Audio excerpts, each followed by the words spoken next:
It's time for East Coast Hustle with your host, Reba Magulik. Brought to you by GovTech, your government technology insurance company. Check them out at govtechinsurance.com. And by Accelerate Solutions, providing enterprise security, digital transformation, and strategic consulting.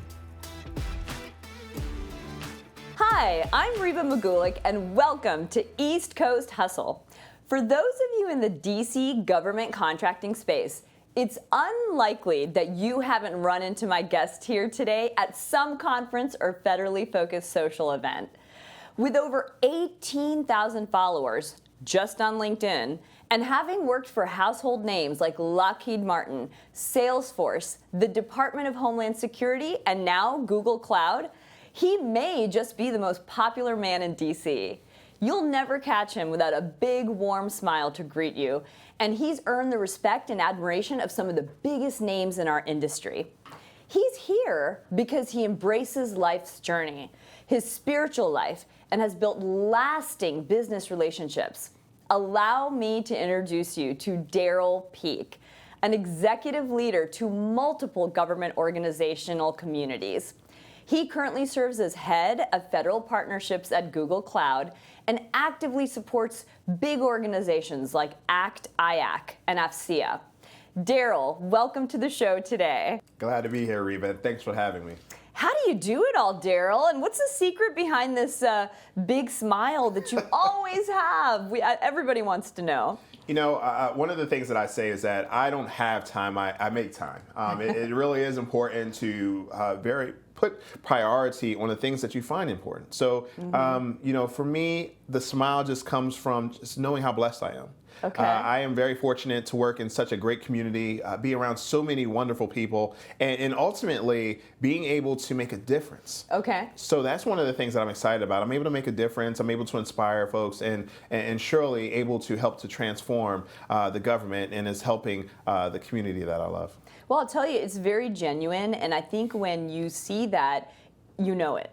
You know it. Like, you know there's something special inside, something that drives you, something that keeps you moving forward in a way that makes you so magnetic. And, you know, I know that you're a humble guy, you don't like to hear all these compliments, but truly that is how people feel around you. And you're just a force of nature, I believe, in our industry. Well, thank you. Thank you. I really appreciate that. And you know what? I really... The thing that I learned a long time ago, and this was when I was growing up, it says that when you hit a frown with a smile, you tend to win every time. And that's one of the things that I try to do as I engage folks. I really want them to know that I really care. Yeah. I just care naturally. I don't need to know who you are or your background. No, it's just being you. Exactly. And in this day and age, sometimes I'll put on a smile because I'm like, I might know them. Yes. Better to smile at a total stranger, right? Right, absolutely, absolutely. So the folks behind the scenes here producing the show asked me to ask you, yes, what is the story behind this flower lapel? Is there a story there? Yeah, it looks gorgeous. Thank you, thank you. There is a little bit of a story there. So I started wearing this a couple years ago, and what happened was, you know, being young and being in an environment filled with senior executives that are making critical decisions, you know, sometimes you get into that fear of imposter syndrome. Okay. Really. Can you elaborate on that? Yeah, absolutely. So when you feel as though your contribution may not be making the significant or material impact that you would like to. And one of the things about the flower was that I call it my flower of power is because I think of the story of Dumbo. Dumbo? Yes, absolutely. So one of the things that I like in the story is that Dumbo started out flying with a feather. And because he flew with the feather, it gave him the confidence to be present that he could fly. And there was a point in the story where he lost the feather. That's right. And he felt that he could not fly. But the feather always acted as a reminder that he could fly no matter which environment that he was in. And that is the flower of power. That's for me, is that no matter which environment that I'm in, I'm always supposed to be there, and that I can fly in any environment. Oh, Darryl, I love that. So you've kind of teed me up for my next question for you, which is, we want to know the story. You know, what was your pathway to success? Where did you start? Did you always know that this is where you were headed? And what led you here? Like, were there did somebody inspire you in your childhood? Like, tell us the story of how you got here. Okay, all right. So I'll go even further back, right? Okay. So, I was born to a 16-year-old mother who was a honor roll student, who had many dreams and aspirations, who was scheduled to go to Penn State University. And instead, she decided to take care of a baby boy. And I was that baby boy. And growing up with my mother, and we grew up in the city of Philadelphia, there were a lot of experience, a lot of circumstances that we had to interact with. Being low income and having to depend on public services, it was really essentials for me, my brother, my sister to get by. And I appreciate her strength and just her encouragement throughout that process.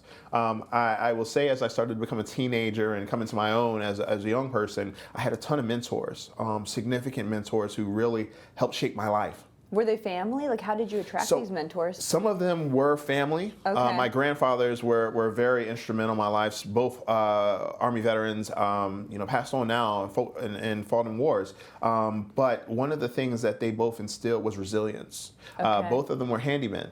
Okay. So they really knew how to work with their hands, and both of them did not complete school.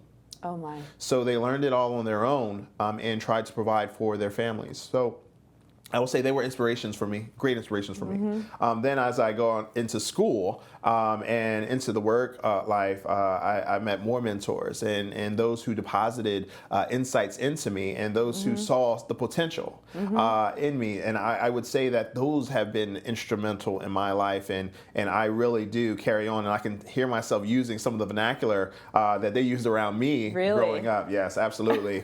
So it is just definitely one of those things where you want to be able to get guidance from those who have seen it and done it before. And in that, it helps shape who you are. And that the thing that I told my mentors, I said, how can I pay you back? Oh my. I said, you've been depositing so much into me. How could I be of value to you? And they said, don't worry about paying me back. Worry about paying it forward. So I mentor a lot of young professionals. I mentor a lot of youth in order to pay it forward. And that's the same thing that I asked of them. So really it is the ability to find value in not only the mentee experience, but also the mentor experience. I say this to almost every guest we've had on this show so far, that when you have the hustle, you're just cut from a different cloth. And I can't help but think, for you at that age, going through what you went through, to even think to say, hey, how can I pay you back? Because I feel like there's so many out there that would take. You give them an inch, they take a mile. Let me take, rather than stop and say, well, how can I give back? Or even be the type of person that would attract those mentors. And like I said, folks that are cut from that cloth, that's why I like to ask the story about how you started. Yes. Was it a bed of roses? What were the circumstances? What were the adversities? Because time and again, we find that people with the hustle, they just grab the bull by the horns and behave differently. Absolutely.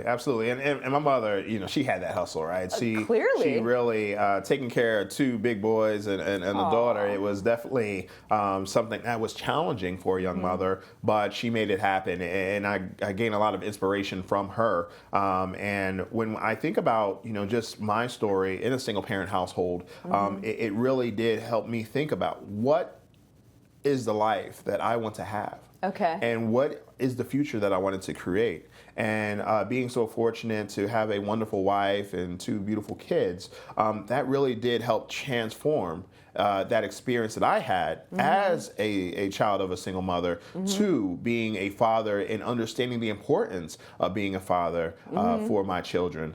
The other thing that you asked was how did I get here? And it's a really interesting story because I started out at Morehouse College. Okay. Which is a historically black college and university, HBCU. Okay. And I stayed there one semester. Oh, that's it. It was one semester, and it was a great semester in Atlanta, but it was only one semester. And what happened was, my coming from a low income family, we weren't able to afford that second semester, and I had to come back home. And I talked to folks that said my first government job was at the IRS. So I supported the IRS during tax season in Philadelphia off of Roosevelt Boulevard. Okay. And I worked from overnight, so I worked from 10 to 6 a.m. And then I would work at Lord & Taylor from In the evening, yes, second job. well, in the morning. After. So it was really a challenge from going from Morehouse and having these aspirations to now transitioning out of school. And that is when I received a phone call. And they said, "Hi, Darryl. How are you doing today?" I said, "I'm doing fine." And they said, "Did you receive the package from us? We mailed it to Morehouse." And by then I was gone. And I said, "No." I'm sorry. Who is this? They said, "It's Lockheed Martin. And we wanted to offer you an internship." What? And actually, I was stunned, and I was like, I would absolutely love to. And at the same time, I was looking to get back into school, and that's when I went to, apply to University of Pittsburgh, and I went for a tour. And there, I found out about a program called the Impact Program, which was for underrepresented communities and getting into the engineering program. And they required me to go to the summer. And Lockheed said, "Well, we want you to be part of our summer program." So there was a critical decision that I had to make. Right. And really, it comes down to transparency, where I communicated to Lockheed that I'm sorry, I am getting back in school right now, and I need to go through the summer. And they said, "You know what? Just come before the program and come after the program, and we'd be glad to have you as an intern." So that was very transformative for me to get into school. And that's when I started out at Pitt in the engineering program. How did they find you? Like, what was their... It was a mentor. Actually. His name was Darryl Spalding, and he, said, "Darryl, you should apply for this internship. They have a great internship program. You want to go into engineering, and computer engineering specifically." And he said, "Go ahead and apply." And I applied, and after that first semester, I ended with 3.5 or so, 3.4, 3.5. So it was really just one of those things about the connection, about the mentorship, and where it can really pay back in spades. Do you also feel that there was somebody looking out for you? Always. So, and that's one of the things we have to be careful about self-made and what that represents. What do you mean? Because we can say we're self-made, but there are so many people who deposited into us. My grandparents deposited in me, my parents deposited in me, my friends, my siblings, my other family members, and even the communities, my employers, my bosses, like all of them deposited, and it provided me an opportunity to have impact and have significant outcomes in my roles. Of course, that part is my responsibility. Right. But those who contributed throughout that time, that's something that I can never take for granted. Oh, that is just beautiful. What an amazing story. So you have some very strong ideas about relationships. You mentioned to me your philosophy on the seasons of relationships and friendships.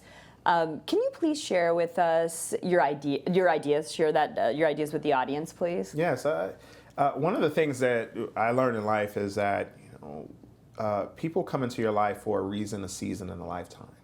And are they distinct? A reason, a season, and a lifetime are three distinct buckets?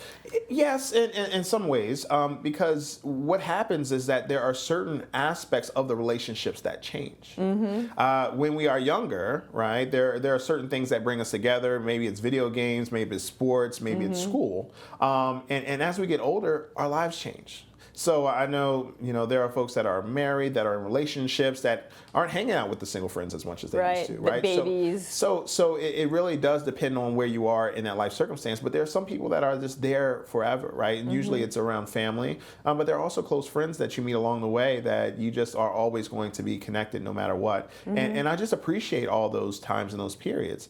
And the importance is just being able to have proximity and values. Because there's trust created out of that. And that's one of the things that I talked about during this pandemic is that the way that we addressed relationships is through proximity, right? Being close to one another, and then values. What are the things that we think and we believe? Right. Because that creates trust. So if you say something that, is in a line, it's like, all right, great. That's always what we're talking about. But if you say something where we have to have those tough conversations, I know and I trust you enough that I can receive it with knowing that it's being delivered in love.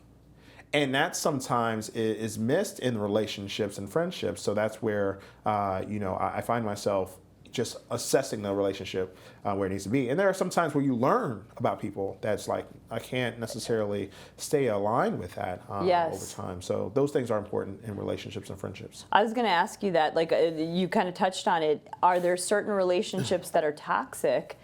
And at what point do you try to reach in and repair that relationship versus say, this is bad for me and this is bad for them. I need to cut this relationship off. Have you been in that situation before? Yes, unfortunately. I think we all have to a certain extent. And sometimes it is around decisions that you can make or that others have made.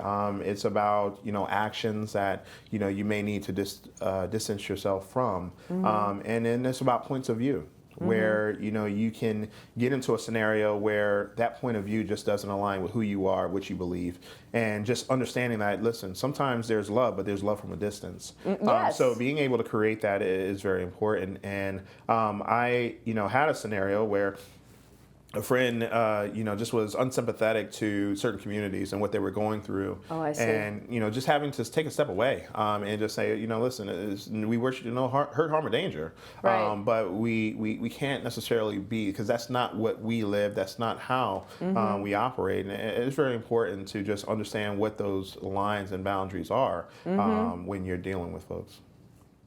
No, I think that's very wise advice. Relationships are everything. Absolutely. And sometimes you have to draw the line when it's not a good one. This morning, I always say the best conversations happen before the cameras start rolling, but this morning you started to tell me about your routine. Yes. And some authors that have inspired you and what your routine is in the morning to get that moment of zen. Because like I said, you just have this calm about you. And I know we're all in the same hustle. It's a lot balancing family and jobs and relationships, quite frankly. Like I said, you're a very popular guy and you don't want to ignore anybody, but it ends up being a lot of balancing. So can you tell us about that morning routine? Absolutely. So the morning routine started actually after a pretty difficult time in my career. One of my previous employers was going through a downsizing, and I had to move on to another role that was not within in that the area. organization. Yeah. Okay. No, actually outside of that organization. Oh, I see.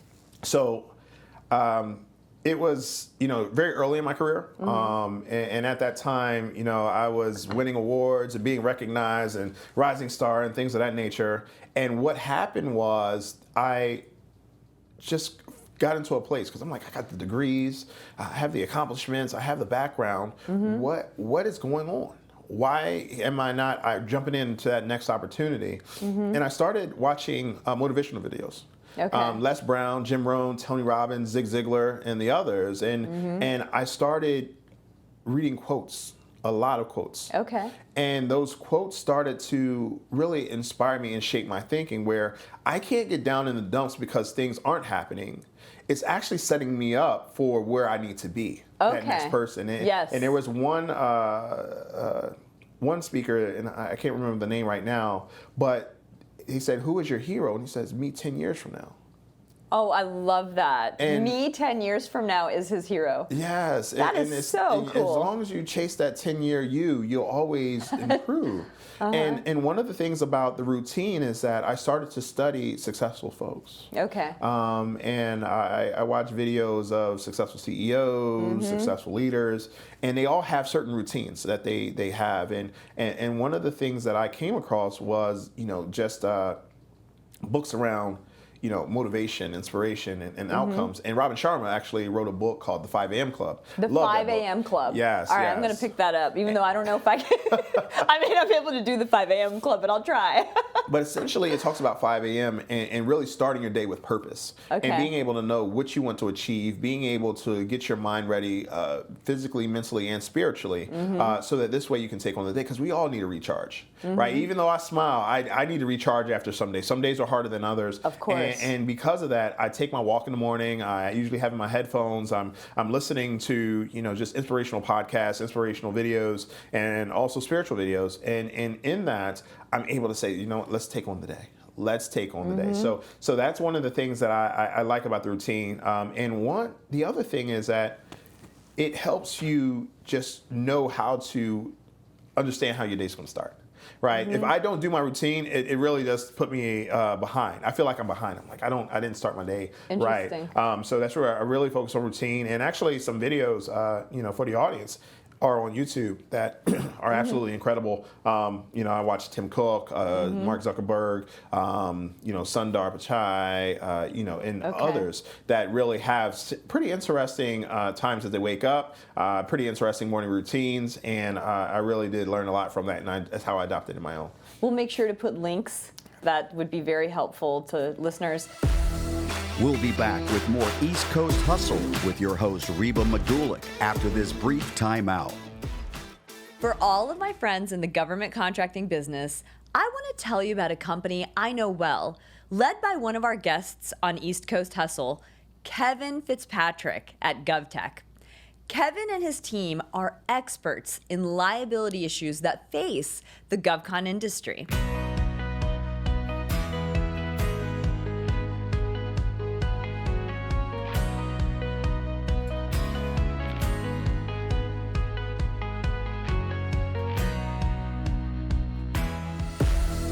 Now, back to East Coast Hustle with your host, Reba Magulik, and today's special guest, Darryl Peek. Can you tell us about a time when have you ever faced discrimination? And if so, how did you overcome it? And what advice would you give to other people who believe they're victims of discrimination or unfair judgment? Yes, I have.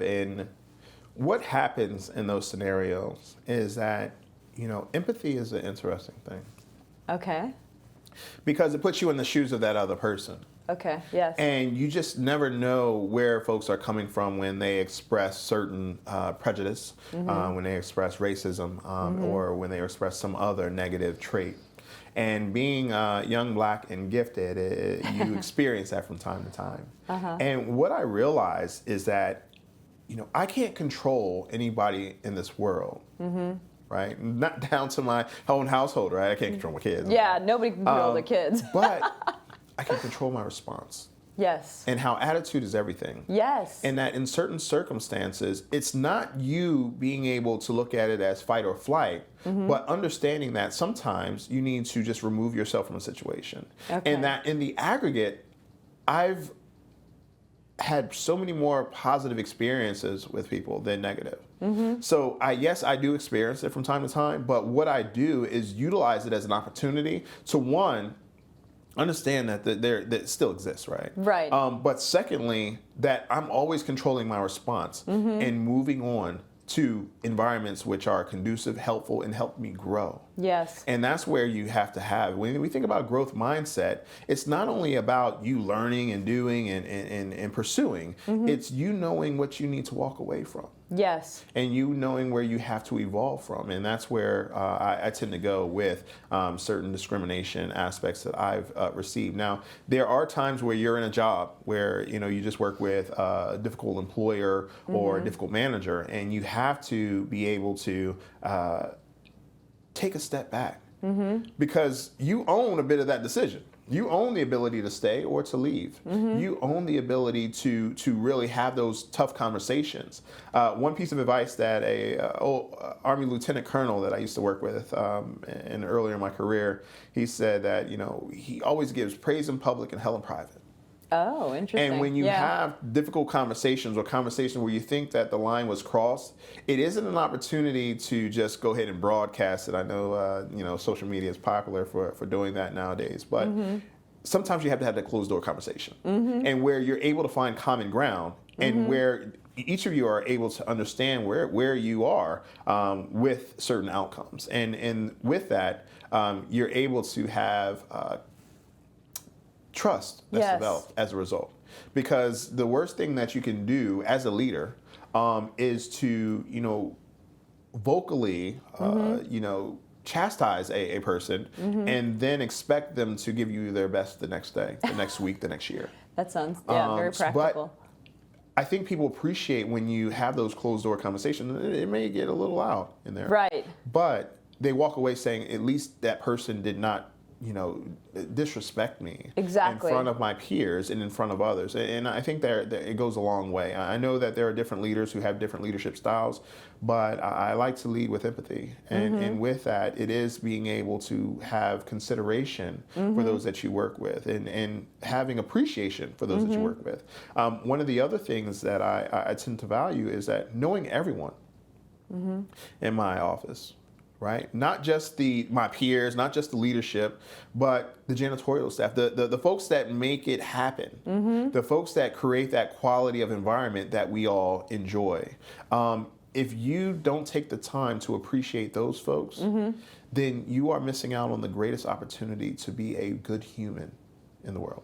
Gosh, that's so profound. And it's interesting, too, when you said often it feels like two decisions in the face of prejudice or discrimination, fight or flight. Right. But by taking the path that you just described, like a respectful, private conversation, held in private, I also think what's really admirable about that is that it's an opportunity to change that mindset. Absolutely. Right? So you're talking about making an impact. Like if I fight, or what if I just choose flight? Right. I miss a great opportunity to possibly change a perception about women or minorities or what, pick a category, whatever it might be, right, by earning respect. And I think that's what moves the needle. Yeah, and it's interesting that you say that because, when we think about it, and this is a difficult conversation for some, but if you think about war, right? Yeah. War is about conflict, right? And conflict is created, but the resolution happens at the table, not on the field. Yes. Right, and that's one of the things that I realize as well is that is the faster that we're able to get to the table, the faster we can resolve things. But if we just are shooting shots across the bow about what we feel in our position, then we never give ourselves the opportunity to sit at the table and resolve the matter. I love that. Gosh, Darryl, you're just like a beacon of wisdom. All right, so shifting gears a little bit.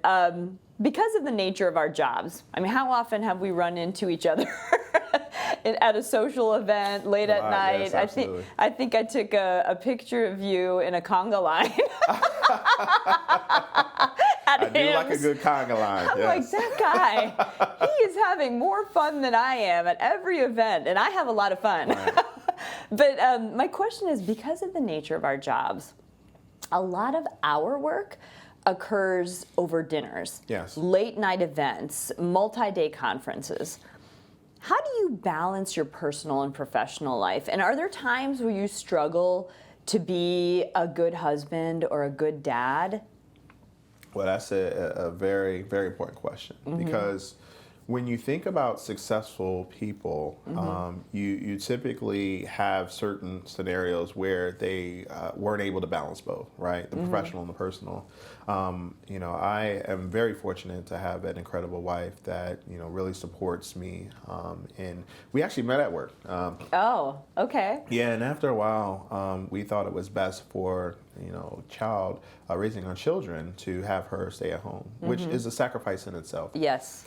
And, being able to do that, communication has been so critical, right? When I do have a late night communicating that happens, or go to a conference and understanding that I may not be able to make a practice or sporting event. And with that, just being able to really stay engaged. Right, prioritizing those times, like on the weekends, putting down the phone and making myself available, or being able to really just have those conversations with the family.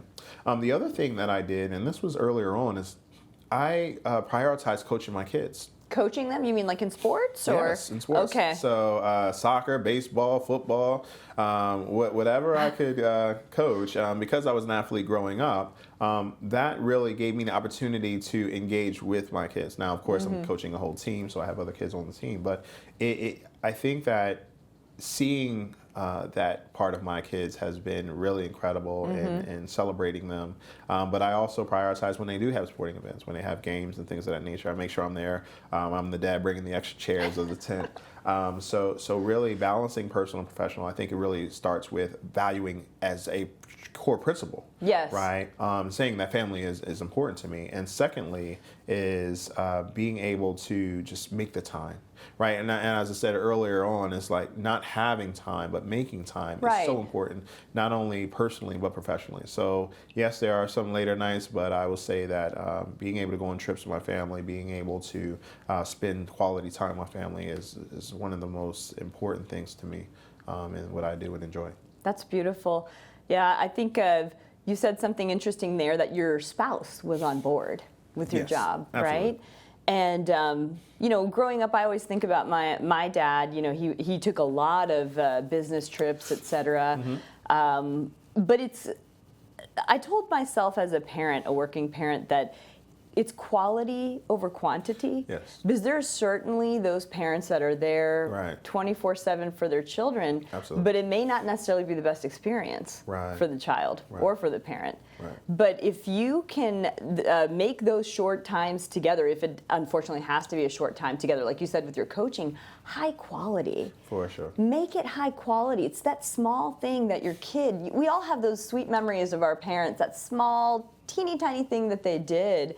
And it means so much to us. Absolutely. It's definitely quality. So I always say, like, when people ask me, well, how do you do it? You're a working mom. I'm like, my kids adore me, and I think it's because I'm so happy, and the career helps fuel that happiness. Right. And then you give that back. I'm a better mom because I work, I say. Absolutely. And also, I think that, we try to balance out giving our best to our family. Of course, professionally, we have to show up with our best. But trying to give our best to our family. Actually, one thing that I do, and if you follow me on social media, you know this, is that I post I see your quotes. every day. They pump me up too. I'm like, yeah, right on. He's right. But the other thing that I do is that because both my kids have phones, so I send my wife and my 2 kids quotes as well. So this way they get to see that message coming directly from me, and it's sharing some insight with them. So it's quotes, videos, or just messages letting them know that I love them, being important. Because some days, as you already know, we leave before our kids are up, and get back when they're going into bed. Yeah. So being able to do that, those touch points, I think, are definitely important as well. Oh, I love that. We'll be back with more East Coast Hustle with your host, Reba Magulick, after this brief timeout. On this show, I never promote executive leaders and companies that I don't know well.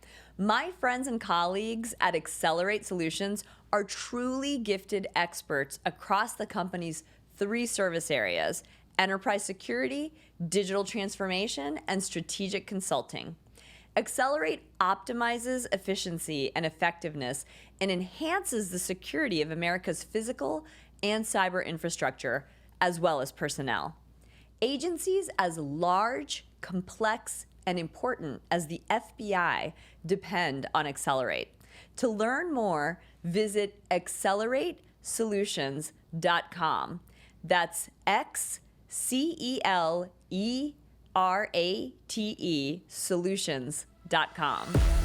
Now, back to East Coast Hustle with your host, Reba Magulick, and today's special guest, Darryl Peek. Darryl, have you been able to maintain friendships from your early days? We talked a little bit about relationships and friendships. I think what I'm touching on here, and I find this to be a fascinating topic, is envy. Sometimes when you have broken out of the pack and now you're successful, you're everywhere, have you sensed a little bit of that, or have you been able to maintain original friendships from a long time ago, or did you have to cut ties with certain folks? And it goes back to the conversation that we had about, just reasons, seasons, and lifetime. And I'm connected to a lot of people I grew up with on social media. So that's, I would say, evident. I would say that I don't spend a lot of time with a lot of them. And not necessarily because there's jealousy and envy, which, if there is, I just don't give energy to it, right? So I like try that. to maintain my energy by not necessarily, if there's something said, I'll make light of it. You hear of those things where, and you could tell when a person says, like, you're everywhere. And you're but like, there's a little bit of like, yeah, it's not like in a positive. and I say that is by design.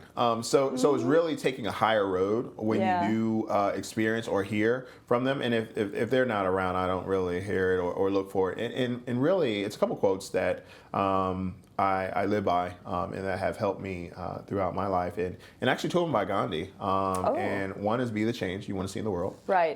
The other is live as if you're going to die tomorrow, learn as if you're going to live forever. And the Wait, third can you repeat that last one again? Yes.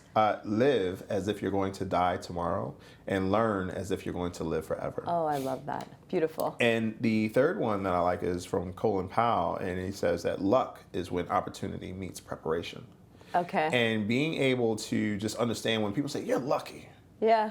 Are you really lucky, or were you just prepared for the opportunity that was presented? That's right. And that is the thing that I tend to use as my North Star and compass and interacting with people. So I really just, I know that, I was talking about the secret a little bit earlier, is that as you thinketh, right? If you want positivity, you have to be a positive person. If you want outcomes, you have to be an outcome-oriented person. Exactly. So those things that you do naturally come back to you when you make them the priority in your life.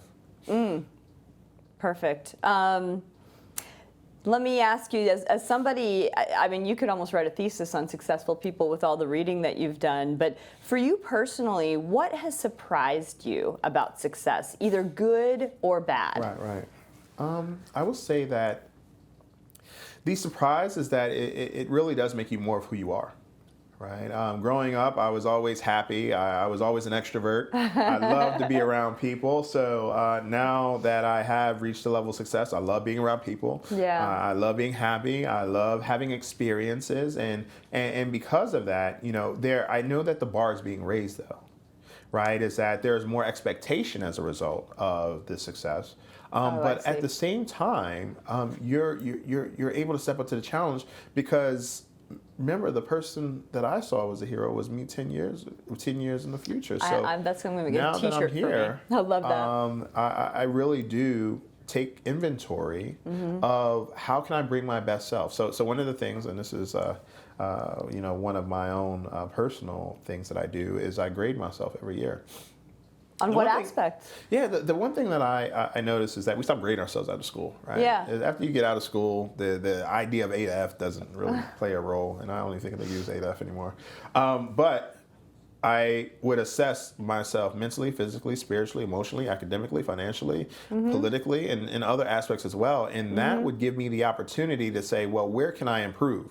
So it's not goal creation as much as it is saying, well, holistically, where am I at? And how can I really achieve the outcomes that I want to achieve? And it changes year over year. Right.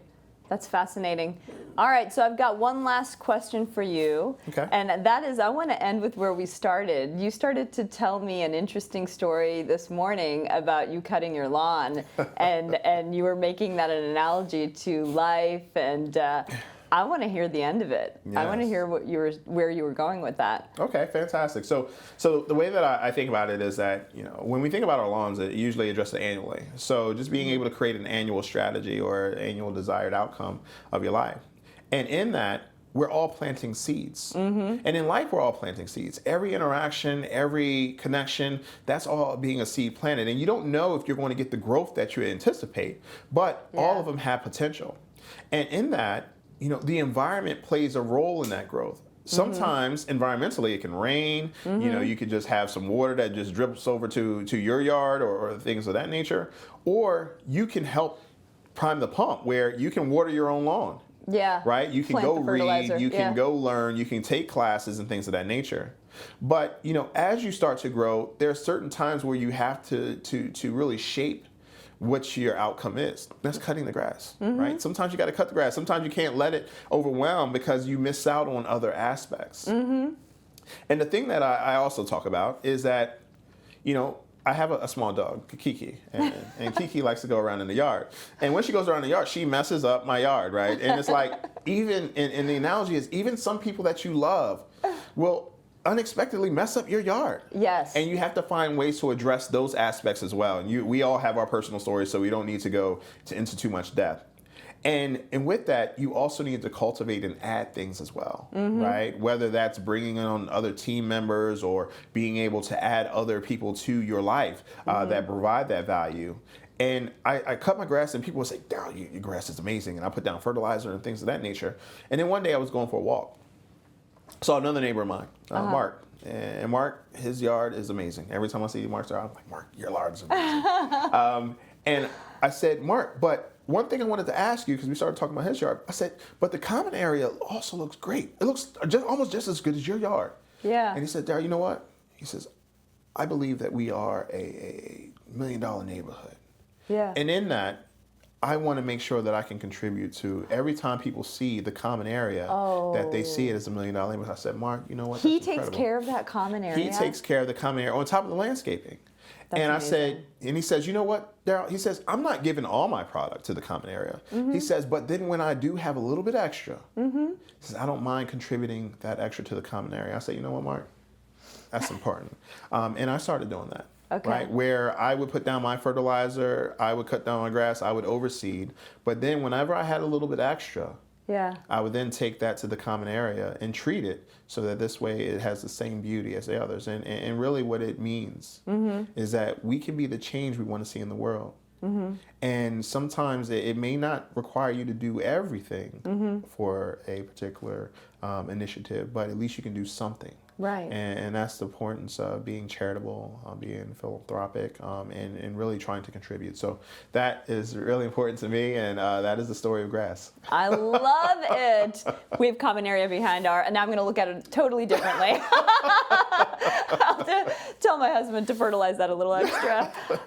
Thank you so much, Darryl. My pleasure. Clearly, you understand the hustle, you've got the hustle, you embody the hustle, but I just feel so inspired having had you here today, and I think a lot of folks who will hear your message will feel the very same way. Well, thank you so much, Reba. I'm inspired by you. This is an amazing platform, and I'm glad that I could be a part of it. Thank you, my friend. My pleasure.